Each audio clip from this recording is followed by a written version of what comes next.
Dashrath's Yajna. After getting married, Anjana and Kesari were very happy together. They prayed to Lord Shiv and Goddess Parvati every day. In the meantime, a just king named Dashrath ruled a land called Ayodhya. He was unhappy as he did not have a child. He was advised to perform a yajna, which was presided over by sage Rishyasringa. At the end of the yajna, Lord Agni emerged and gave the king some pudding. He was then asked to share it among his 3 wives.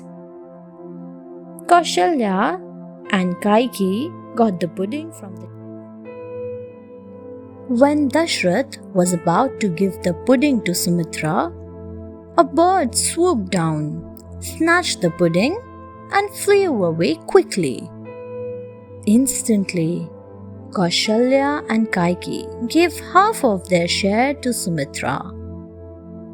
Sumitra, who got double share of the pudding, gave birth to twins, Lakshman and Shatrughna. Kaushalya gave birth to Ram and Kaikeyi to Bharat.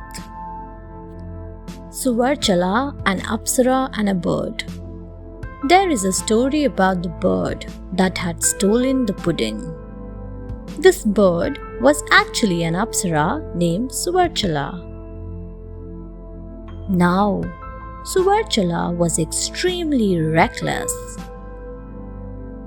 Many a time, she did not think before she acted. Once, Lord Brahma was furious at her for her rash behavior. He caused her to be a bird on earth. Suvarchala was repentant and begged Brahma's forgiveness. She promised that she would mend her ways. Brahma told Suvarchala that he could not take back the curse and that she would have to live as a bird on earth. However, Brahma assured her that she would be freed from the curse whenever she touched the pudding given to King Dashrath by Lord Agni.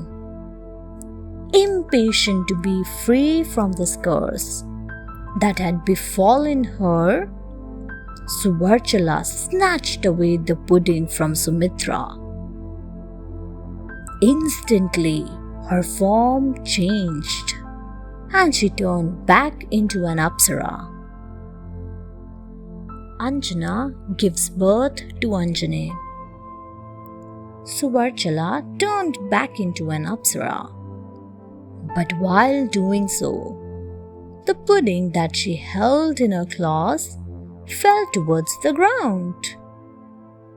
The wind god, with the blessing of Shiv, blew the pudding towards the forest where Anjana resided. The pudding fell into Anjana's hands when she and Kesari were returning to their home after offering prayers to Shiv. The moment the pudding fell into her hands, they heard a divine voice. "Accept this pudding, Anjana. It has the blessings of Shiv and the power of the wind god. You will soon give birth to a boy who will be the incarnation of Shiv and as powerful as the wind god." Kesari, who was standing near Anjana, asked her to eat the pudding. Both Anjana and Kesari were delighted. Soon, Anjana gave birth to Anjanae, the son of Anjana, and subsequently, Anjana was freed from the curse. The mischievous Anjanae. Anjana, who was freed from the curse, longed to visit heaven One day, she told her son, Anjanae, I am going to meet my sisters. Do you want to come along with me?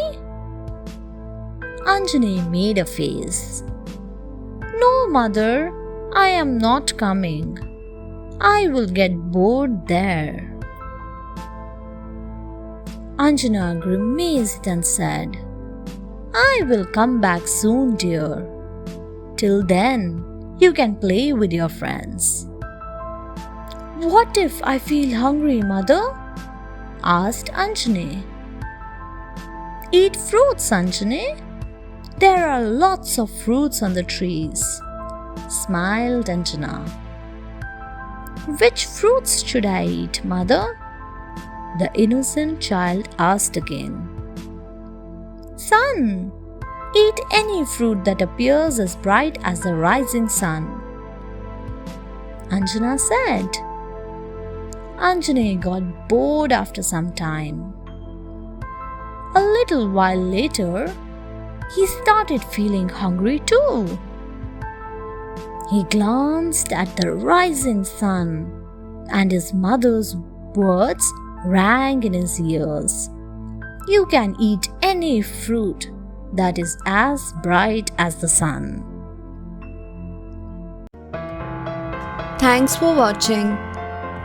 Do like, share, subscribe to Sahil Book House.